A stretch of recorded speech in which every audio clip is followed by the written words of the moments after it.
कशा प्रकारे हेळसांड होईल हे टार्गेट ठेवण्यात आलं। त्याचबरोबर ज्या प्रकारे हे आंदोलन चालू आहे, ह्या आंदोलनाला कायद्याच्या सीमा पूर्ण तोडमरोड केलेलं हे आंदोलन चालू आहे आणि म्हणून तातडीने ह्या आंदोलनावर काय ती कारवाई व्हावी कायदेशीर दृष्ट्या, त्याकरिता आम्ही आज police director general of police, माननीय मुंबई पोलीस आयुक्त, माननीय वरिष्ठ पोलीस निरीक्षक आझाद मैदान यांना रितसर तक्रारी दिलेल्या आहेत आज। कारण कायद्याचा भंग ज्या प्रकारे झालाय, ज्या प्रकारे लोकांना त्रास दिला चाललाय, ज्या प्रकारे रस्ता रोको केला चाललाय, ह्या सगळ्या बाबी अत्यंत गंभीर आहेत। सर्वोच्च न्यायालयाने दिलेल्या शहाणी विरुद्ध सरकार या खटल्याच्या विरुद्ध आहेत, त्याचबरोबर म्हणजे त्या खटल्यात दिलेल्या निर्देशांचं पालन न करणारे आहेत। त्याचबरोबर नव्याने जे कायदा अस्तित्वात, रूल्स अस्तित्वात आले की कशा प्रकारचं आंदोलन असावं, किती लोक असावेत, त्यांची संख्या किती असावी, त्या सगळ्या कंडिशन जे मनोज जरंगे यांच्या आंदोलनात देण्यात आल्या होत्या त्यांचा भंग करून हे आंदोलन चालू आहे। मनोज जरंगे कायद्यापेक्षा मोठा नाही। जरंगेच्या गाड्या ज्या प्रकारे जरंगेचे लोक कायद्याची पायमल्ली करून मध्ये येत होते, पोलिसांसोबतच्या हुज्जती आज माध्यमांसमोर आपण पाहिल्या। त्याचबरोबर मुंबई ही आर्थिक राजधानी आहे, या आर्थिक राजधानीचं लक्ष जगामध्ये आहे। जगामध्ये ह्या राजधानीची बदनामी व्हावी, देशाची बदनामी व्हावी, हिंदुस्थानाची बदनामी व्हावी, देशात काहीतरी भयंकर आहे दिसावं या उद्देशानं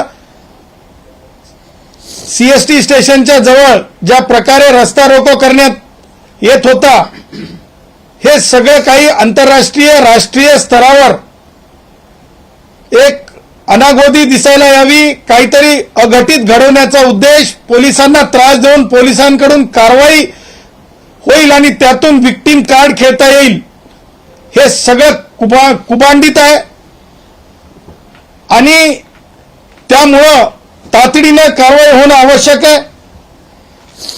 मला आज या आंदोलनाला हे नाव द्यायचंय की आंदोलन, मी अगोदरपासून सांगत होतो की मनोज जरंगे यांचं मुखवटा आहे, मनोज जरंगेचा फक्त मुखवटा आहे, मनोज जरंगेचा फक्त मुखवटा आहे आणि राजकारण ह्या आंदोलनाचा आत्मा आहे, राजकारण ह्या आंदोलनाचा आत्मा आहे, हे आज दस्तूर सिद्ध झालेलं आहे। आज आपण बघितलं कोण कोण होते। उद्धव, मुंबईत लोक राहत नाहीत का? मुंबईतले लोक हिंदुस्थानी नागरिक नाहीत का? गणेश भक्त मुंबईतले रहिवासी नाही आहेत का? आणि उद्धव यांची मूकसंमती, उद्धव यांचं व्यक्त होणं, उद्धव यांचं स्वागतार्ह भाष्य हे लक्षात आणून देत आहे की उद्धवचं याच्यामध्ये किती इन्व्हॉल्वमेंट आहे। कारण उद्धवचे जे लोकप्रतिनिधी आहेत, संजय जाधव खासदार आहेत, हे त्या मंचकावर जातात, मग उद्धव अगोदर पाठिंबा नाही, पाठिंबा हो नाही, पाठिंबा हो नाही, हे काय नाटक होतं का? अर्थात शिवसेना उद्धव ठाकरे गटाचं सुद्धा हे आंदोलन आहे का? हे उद्धव ठाकरेमध्ये दम असेल तर उद्धव ठाकरेंना आता सत्य बोलावं, उद्धव ठाकरेमध्ये दम असेल तर उद्धव ठाकरेंना सत्य बोलावं। त्या पुढे जाऊन मला म्हणायचंय की ज्या प्रकारे राष्ट्रवादी काँग्रेसचे वयोवृद्ध पुढारी शरद पवार त्यांच्या गटाचे आपण ज्या प्रकारे आमदार तिथे येऊन काय सांगत होते, काय बोलत होते खासदार, कानात बोलतानाचा फोटो जर आपण त्या सन्माननीय खासदार या पदावर बसलेल्या व्यक्तीचा जरंगे कशा प्रकारे ओठापासून तुमच्या माध्यमांच्या माईक कशा दूर राहतील, ऐकायला जाऊ नये, आणि ते सुद्धा कशा प्रकारे मोबाईल आडवा ठेवून बोलण्याचा प्रयत्न करत होते. मग ते खासदार बजरंग बाप्पा सोनवणे असोत, त्याचबरोबर बाप्पा काय नाव आहे, बजरंग बाप्पा का आप्पा, बजरंग बाप्पा सोनवणे असतील, त्याचबरोबर आमचा तो काय नाव क्षीरसागर, काय नाव ते क्षीरसागरचं, संदीप आमचा क्षीरसागर सन्माननीय आमदार आहेत, त्याचबरोबर सोळंके, त्याचबरोबर इतर जे राष्ट्रवादी काँग्रेस शरद पवार गटाचे पुढारी तिथं मिरवताना दिसतात. मग मिरवत असताना किती गाड्या कुणी दिल्या, किती मदत केली, लोक कसे जमले, हे देखील सांगण्याचं धाडस राष्ट्रवादी काँग्रेसच्या वयोवृद्ध पुढारी शरद पवार यांच्या या वयातल्या राजकारणामध्ये ताकद है कि नहीं, ये भी हम देखना चाहते हैं भाई. अरे तुम में कितना दम है, क्या तुम सचमुच पब्लिक को सच बोलोगे या पर्दे के पीछे से गेम खेलते रहोगे, हे सुद्धा मला स्पष्टपणे विचारायचंय. परंतु आज महत्वाची गोष्ट आपल्याला सांगू इच्छितो, आम्ही माननीय उच्च न्यायालयात अर्ज केला होता की जरंगेला परवानगी देऊ नका. त्याचबरोबर एक जनहित याचिका सुद्धा दाखल झाली होती. ज्यावेळेस माननीय उच्च न्यायालयाने स्पष्टपणे आपले आदेश दिले, त्या आदेशामध्ये माननीय उच्च न्यायालयाने माननीय सर्वोच्च न्यायालयाच्या शहानी विरुद्ध शहानी विरुद्ध सरकार या सर्वोच्च न्यायालयाच्या निवाड्याचा उल्लेख केलेला आहे. त्याच्यात स्पष्ट आहे की गाड्यांची रोकथाम होऊ नये, त्याच्यात स्पष्ट रस्ते रोको होऊ नये, त्याच्यात स्पष्ट आहे की कोणत्याही प्रकारच्या दळणवळणाचं नुकसान होऊ नये, त्याच्यात स्पष्ट आहे की नुकसानाची भरपाई कोणाच्या खिशातून करावी, आणि जे इन्स्टिगेट करतात त्यांना कशा प्रकारे प्रतिबंध करावा, इव्हन अटकेपर्यंतच्या कशा प्रकारे कारवाई व्हावी, हे सुद्धा जे आहे त्या निकालावरून पोलिसांना अधिकार प्राप्त होतो. परंतु एक राजकीय मला सांगायचं की शेतामध्ये ज्या प्रकारे आम्ही गुराखी साहित्यातले अभ्यासक, गुराखी साहित्यातले वाचक, लेखक असल्यानं शेतामध्ये बुजगावणं जसं उभं केलं जात आहे तसं एक बुजगावणं उभं केलंय. ते बुजगावणं शेती कोण पाखरांनी खाऊ नये म्हणून असतंय. परंतु येणाऱ्या गल्लीच्या राजकारणाच्या निवडणुकीसाठी हे जरंगे नावाचा विचार उभा केलाय आणि कुठंतरी अघटित घटना घडवून चुकीचं करण्यासाठीचा हा प्रयत्न आहे. आणि म्हणून न्यायालयाने दिलेले निर्देश, उच्च न्यायालयाने जरंगेच्या बाबतीमध्ये जुन्या केसमध्ये जी सदावर्ते विरुद्ध महाराष्ट्र शासन ही केस आहे त्याच्यामध्ये सुद्धा निर्देश दिलेले जरंग्याच्याच आंदोलनात. आणि हे सगळ्या गोष्टी विधी लिखित असताना नवीन कायद्याप्रमाणे जरंगेला सकाळी 9 वाजल्यापासून 6 वाजेपर्यंतची वेळ आहे. परंतु जरंगे कायदा बाह्य बोलतो, जरंगे परत चॅलेंज देतो. सरकारला चॅलेंज देणे काय म्हणजे सरकारला, मुख्यमंत्र्यांना किंवा उपमुख्यमंत्र्यांना चॅलेंज नव्हे, कायद्याच्या विरुद्ध कायद्याला चॅलेंज देणे हे कोण करू शकते? कायद्यालाच चॅलेंज, कायदाच नाही मानणार, कोर्टात कायद्याला चॅलेंज नाही, कायदाच मानणार नाही, हेकेखोरी. मला जरंगे सारख्या खालच्या शब्दात माजलेले शब्द म्हणायचं नाही, परंतु असंस्कृत वर्तन, त्याचबरोबर लोकांना वेठीस धरण्याची कृत्य, हे सगळ्या गोष्टी ज्या आहेत हे डेलिब्रेटली केल्या चाललेल्या आहेत. आणि म्हणून आम्ही म्हणत आहोत, आम्ही तक्रार केलेली आहे की जरंगेवर कशा प्रकारे कारवाई करावी, कारण आज टॅक्सीची मुवमेंट तिथे बंद आहे. बिहार, यूपी, झारखंड, छत्तीसगड सगळीकडला माझा कष्टकरी, त्याचबरोबर स्टेशनरी, आजचा वर्किंग डे, स्टेशनरीची दुकानांवर परिणाम आहे. त्याचबरोबर आमचे छोटे मोठे जे व्यावसायिक असतात, म्हणजे वेंडर्स, जे स्ट्रीट वेंडर्स, त्यांच्या आज पोटा पाण्याचा विषय झालेला आहे. त्याचबरोबर हॉटेल व्यावसायिक असतील, त्याचबरोबर इतर कामगार कष्टकरी असतील, ह्या सगळ्यांच्या जे आहे आज त्यांच्या आपापल्या पद्धतीने जीवन जगण्याचा जो मार्ग असतो, जो दोन पैसे कमवण्याचा जो मार्ग असतो, त्याच्यावर एक त्रास झालेला आहे. अनेक फ्लायओव्हर फ्रीवे बंद आहेत. त्याचबरोबर रस्ते जाम करण्यात आले. 5,000ची मर्यादा ओलांडून टाकलेली आहे आणि म्हणून मंत्रालयाच्या जवळ हुल्लडबाजी चालू आहे. अरे आंदोलन आहे की हुल्लडबाजी आहे? आंदोलन आहे की काहीतरी चुकीचं करून दाखवायचं आहे. आणि म्हणून मला असं म्हणायचं आहे की ताबडतोब आमच्या तक्रारीत आम्ही सांगितलेल्याप्रमाणे मनोज जरंगे यांच्या विरुद्ध FIR दाखल करावा. BNS कायद्याखाली, मुंबई पोलीस अधिनियम 1951 खाली. त्याचबरोबर ज्या प्रकारे मनोज जरंगे यांनी वारंवार उच्च न्यायालयाचं आणि पोलिसांनी घालून दिलेल्या जे काही कंडिशन्स आहेत त्याचं उल्लंघन केलेलं आहे आणि कायद्याचं मोठं उल्लंघनच नाही तर कायदा मोडून तोडून काढलेला आहे, त्याच्यासाठी कारवाई व्हावी. त्याचबरोबर जे सपोर्टिंग लीडर आहेत, म्हणजे शहानी विरुद्ध सरकार, ह्याच्यामध्ये जे इन्स्टिगेटर असतात, जे सपोर्टिंग असतात, त्यांच्यावर कारवाई व्हावी. त्या उद्देशानं खासदार संजय जाधव, बजरंग बाप्पा सोनवणे, श्री उद्धव ठाकरे यांच्यावर सुद्धा ह्या abetment for unlawful assembly and for giving political, ज्या प्रकारे राजकीय हात देऊन हे सगळं इलिगल एजिटेशन्स करण्याचा प्रयत्न, कारण रोडवरल्या एजिटेशनला परवानगी दिलेली नाही आहे. पंचम जी पानवटा हे आहे, जिथे आपण लोकांना पाण्याची पिण्याची व्यवस्था केलेली आहे फॅशन स्ट्रीटला, त्या तिथे कोणत्याही प्रकारच्या एजिटेशनची परवानगी नाही आहे. त्याचबरोबर VT स्टेशनच्या बाहेर परवानगी नाही आहे. ह्या सगळ्या गोष्टींना कारणीभूत हे पुढारी आहेत. यांनी दिलेलं बळ, यांनी दिलेली साधन सामुग्री, याची चौकशी झाली पाहिजे. आणि म्हणून आणि त्याचबरोबर जरंगे यांनी उच्च न्यायालयाच्या आदेशाचा भंग केलेला आहे, अंतरिम आदेशाचा भंग केलेला आहे.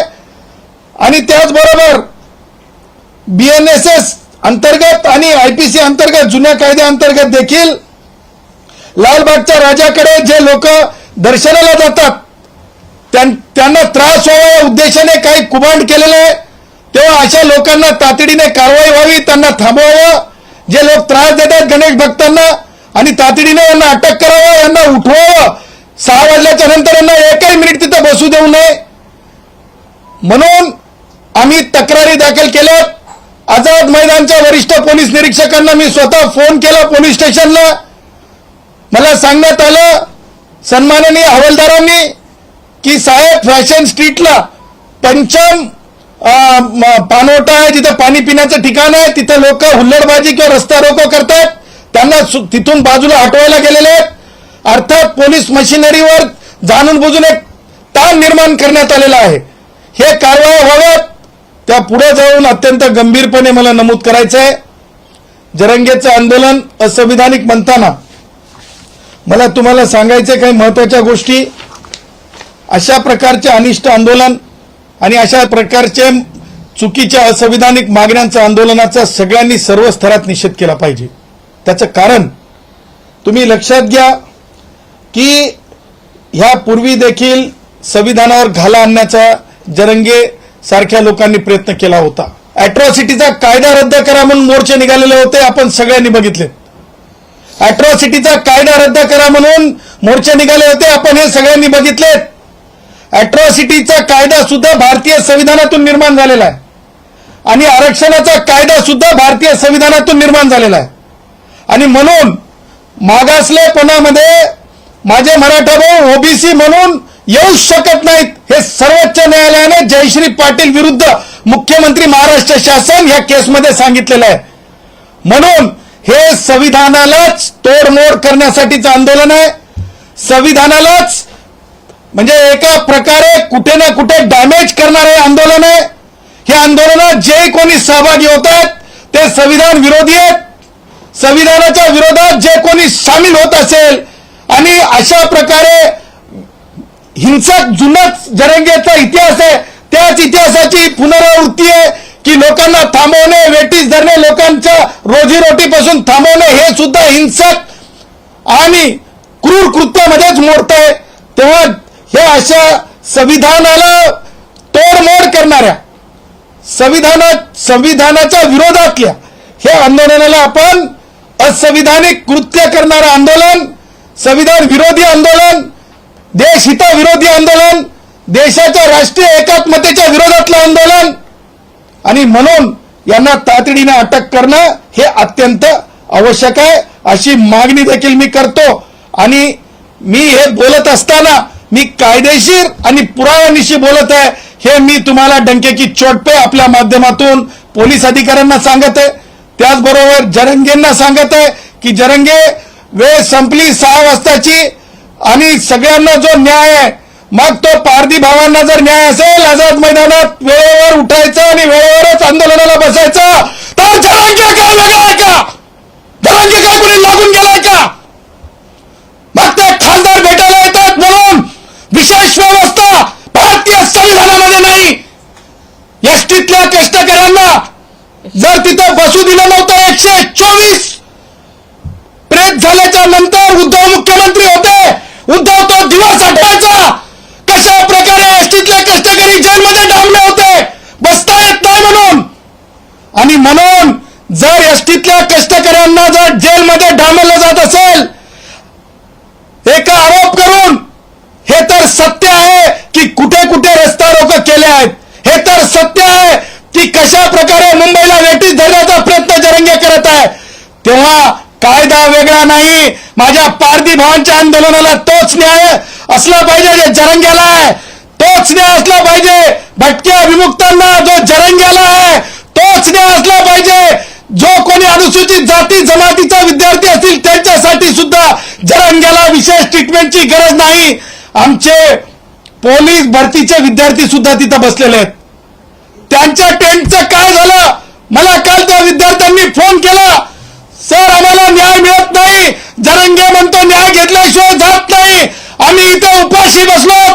मला आझाद मैदानच्या पोलिसांना विनंती करायची आहे की आमचे पोलीस भरतीचे विद्यार्थी तिथे आहेत खरात आणि इतर, त्यांना कोणत्याच प्रकारची दुखापत होता कामा नये. ते टेंट 1-1 रुपया जमा करून टेंट लावत असतात, तिथं बसत असतात. कुणीतरी मुजोरी करेल, कुणीतरी माजोरीपणा करेल आणि आमच्या कष्टकरी मुलांना तिथून उठवण्याचं धाडस कुणी करू नये असं देखील मी पोलिसांना आवाहन करतो. साहेब, आज सकाळी जेव्हा जरांगे पाटलांचं भाषण झालं तर त्यांच्या टार्गेटवरती मुख्यमंत्री फडणवीस दिसले. त्यांचं म्हणणं असं होतं की शेवटची संधी आहे मुख्यमंत्र्यांना मराठ्यांचे हिरो व्हायची किंवा त्यांचं मन जिंकण्याचं. एक लक्षात ठेवा, मुख्यमंत्री एका जातीचा नसतो. मुख्यमंत्री हे सर्वांकष सगळ्या जनतेचे असतात. आणि जरंग्या म्हणजे कायदा नाही, जरंग्या म्हणजे भारताचं संविधान नाही. भारताच्या संविधानाच्या चौकटीच्या बाहेर जाऊन जरंगेला कुणबी मराठा कुणबी करता येणार नाही. कुणबी मराठा कुणबी एक करता येणार नाही. कुणबी मराठा एक करता येणार नाही.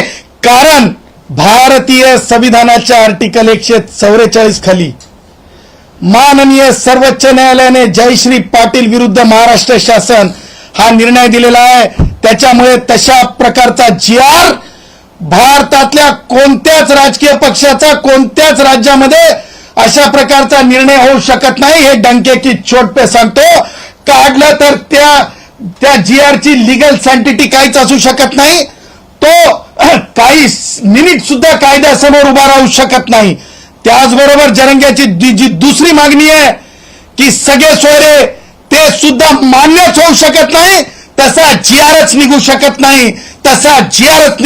नाही. कारण माधुरी पाटील विरुद्ध कास्ट स्क्रुटिनी कमिटी ठाणे या जजमेंटमध्ये सर्वोच्च न्यायालयाने अफिनिटी टेस्ट, सर्वोच्च न्यायालयाने विजिलन्स टेस्ट, सर्वोच्च न्यायालयाने सूक्ष्म कागदपत्रांचे जे आहे निरीक्षण, ह्या सगळ्या गोष्टी सांगितलेल्या आहेत. त्याही पुढे जाऊन जरंगेला आणि जरंगेचे जे लोक आहेत त्यांना मला असं वाटतंय की माहिती आहे की अशा प्रकारची अधिसूचना निघू शकत नाही, कुणबी मराठा कुणबी एक होऊ शकत नाही. आणि त्याही पुढे जाऊन आपल्याच माध्यमामध्ये एका दैनिकामध्ये काल जे वृत्त आलं संदीप शिंदे साहेबांशी संबंधित त्यांच्या भाष्याच्या आधारे की जे गॅझेटरच्या आधारे आरक्षण देता येत नाही, कारण जरंगे ज्या प्रकारे खोटी वरड करत होता ते सुद्धा कालच स्पष्ट झालेलं आहे.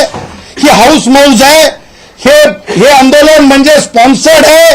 हे आंदोलन म्हणजे तुम्हाला सांगतो हे एका प्रकारे मालाफाईड इंटेन्शननी लोकांना एकत्रित म्हणजे कॉर्पोरेट पद्धतीने, म्हणजेच जेवढे कोणी राष्ट्रवादी काँग्रेसचे विरुद्ध पुढारी शरद पवार असतील, त्यांचे आमदार खासदार असतील, त्यांच्याकडे बँका असतील, कारखाने असतील, त्यांच्याकडे सहकारी संस्था असतील, त्या सगळ्यांची बेरीज करून गाड्या मोजा, त्या सगळ्यांची बेरीज करून खर्च मोजावा. कारण लक्षात ठेवा आंदोलनाला पैसे कुठून येतात हे जर इतर संघटनांच्या बाबतीत तपासण्याची वेळ असेल तर ह्या जरंग्याच्या आंदोलनात हे लोक कसे आले, हे लोक कोणत्या वाहनांनी आणले, त्या वाहनाचा पैसा कुठून आला याची सुद्धा चौकशी झाली पाहिजे, अशी देखील आम्ही मागणी करतो. मराठे एकंदरीत जरांगे समर्थक आंदोलक मुंबईमध्ये शांततेत आले, मात्र एकंदरीत नंतर ते आक्रमक झालेले पाहायला मिळाले. पूर्ण सीएसटी परिसर जाम केलेला पाहायला मिळाला, मंत्रालय चौकामध्ये घोषणाबाजी करताना पाहायला मिळाले. मी काय सांगितलं की दाखवायचे दात आणि खायचे दात ह्या जरंग्याच्या आंदोलनाचे वेगळे आहेत. दाखवायचे दात आणि खायचे दात या जरंग्याच्या आंदोलनाचे वेगळे आहेत. जरंग्यामध्ये येईपर्यंत त्याच्या स्टेजवर त्यांनी राजकीय माणसं दिसू दिली नव्हती. मग कशी बुळू बुळू बुळू बुळू बुळू बुळू बुळू बुळू बुळू बुळू बुळू बुळू बुळू पुढारी स्टेजवर आले. मग कसं काय माईक बाजूला करून वार्तालाप करायचा प्रयत्न होऊ लागला, का मोबाईल असा आडवा लावा लागू लागला, का लोक पत्रकारांना सांगण्यात येत होतं हे पुढारी जेव्हा स्टेजवर होते थोडं दूर जा. ह्या सगळ्या मागचं होतं काय, त्यात ह्या सगळ्या बाबींची कारण मीमांसा म्हणजे हे आंदोलनातली कोणतीच मागणी मान्य होऊ शकत नाही. मी डंके की चोट पे सांगतो, मागणी करणं एक भाग आहे, परंतु मागणी ही मान्य होऊ शकत नाही. या अगोदर सुद्धा अॅट्रॉसिटीचा कायदा रद्द करा म्हणले होते. मागणी मान्य होऊ शकली का? नाही होऊ शकली. तसंच ह्या सुद्धा संविधानातल्याच बाबी आहेत. संविधानातूनच आरक्षणाचा कायदा निर्माण होतो. जसं अॅट्रॉसिटीचा कायदा जे याच्यातून निर्माण झाला संविधानातून, तसंच आरक्षणाचा कायदा सुद्धा संविधानातूनच निर्माण होतो. संविधानाला फोडण्याची, संविधानाला बर्बाद करण्याची, संविधानाला तोडण्याची ही जरंग्याची कोशिश आहे.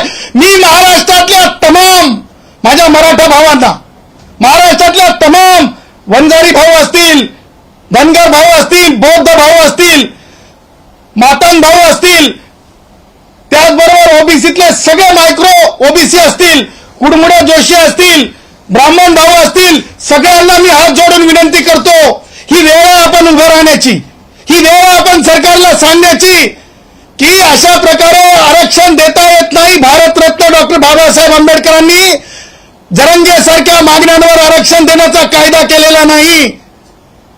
त्यामुळं सगळ्यांनी आवाज दिला पाहिजे, आपापल्या माध्यमातून सांगितलं पाहिजे सरकारला विविध मार्गानं. बौद्ध भावांना मला सांगायचंय, हीच ती शक्ती होती अॅट्रॉसिटीचा कायदा रद्द करा म्हणणारी. डोळे उघडा, कानांनी ऐका, वर्तन बघा आणि कायदेशीर आपण उत्तरं द्या. सरकारला पत्र लिहा, सरकारला सांगा की ह्या जरंगेचं ऐकू नका आणि सरकारने सुद्धा हे जरंगेचं कोणतंच ऐकावं अशा मागणीतलं नाहीये. कारण जरंगेची आणखीन एक मागणी आहे. जरंगे एक मागणी मान्य करून उठून जाईल. कारण जे लोकांवर गुन्हे दाखल झाले होते अंतरवाली सराटीमध्ये, ते कोण व्यावसायिक होते, कशाचे व्यावसायिक होते हे फार महत्वाचं आहे.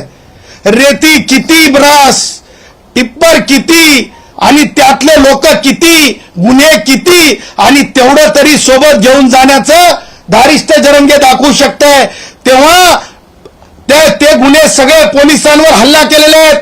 ते गुन्हे जरंगेच्या अंतरवाली सराटीतील पोलिसांवर केलेले हल्ले आणि झाकीर नाईक आतंकवादी हरामखोर ज्या आझाद मैदानामध्ये त्यांनी ज्या प्रकारे पोलिसांना धारातीर्थ केलं तर दोन्ही गुन्हे सारख्याच स्वरूपाचे आहेत, तेव्हा कोणताही गुन्हा वापस होता कामा नये, कोणत्याही प्रकारचे गुन्हे वापस घेता कामा नये, असं देखील विनंती आम्ही पोलीस आयुक्त, पोलीस महासंचालक, ऍडिशनल चीफ सेक्रेटरी, गृह विभाग यांना सुद्धा करत आहोत. परवानगीनुसार आज 6 वाजतापर्यंतची वेळ आहे, मात्र जरांगे म्हणतायत की आरक्षण भेटेपर्यंत मी मुंबई सोडणार नाही. जरंग्या कायद्यापेक्षा मोठा नाही. मुंबईची लाईफलाईन जर थांबवली जात असेल तर आता आम्ही तक्रार दिलेली आहे, वेळेची वाट पाहिली जाणार नाही. कारण बॉम्बे हॉस्पिटल त्याच भागामध्ये आहे, कारण जे हॉस्पिटल त्याच भागामध्ये आहे, कारण जीटी हॉस्पिटल त्याच भागामध्ये आहे, कारण सेंट जॉर्ज हॉस्पिटल त्याच भागामध्ये आहे. अँब्युलन्स ची जी हे असते हे जा, त्याचबरोबर अति महत्वाचे व्यक्ती एम्बॅसीज आहेत, जॅपनीज एम्बॅसी आहे त्याच भागामध्ये इतर देशाचे एम्बॅसीज आहेत, ह्या सगळ्या त्याच भागामध्ये मान्य उच्च न्यायालय आहे, त्याच भागामध्ये सन्माननीय मॅजिस्ट्रेट कोर्ट आहे, त्याच भागामध्ये स्मॉल कॉजेस कोर्ट आहे, त्याच भागामध्ये मानव अधिकार आयोग आहे, त्याच भागामध्ये लोकसेवा आयोग आहे, त्याच भागामध्ये वरिष्ठ आणि महत्वाची कार्यालय रिझर्व्ह बँक ऑफ इंडिया आहे, त्याच भागामध्ये तुम्हाला सांगतो नेव्ही, त्याच भागामध्ये ज्या प्रकारे म्हणजे मिलिटरीचे ऑफिसर्स आहेत तेव्हा, आणि सर्वाधिक आस्थापना, जागतिक आस्थापना म्हणजे नेव्हीशी संबंधित आस्थापना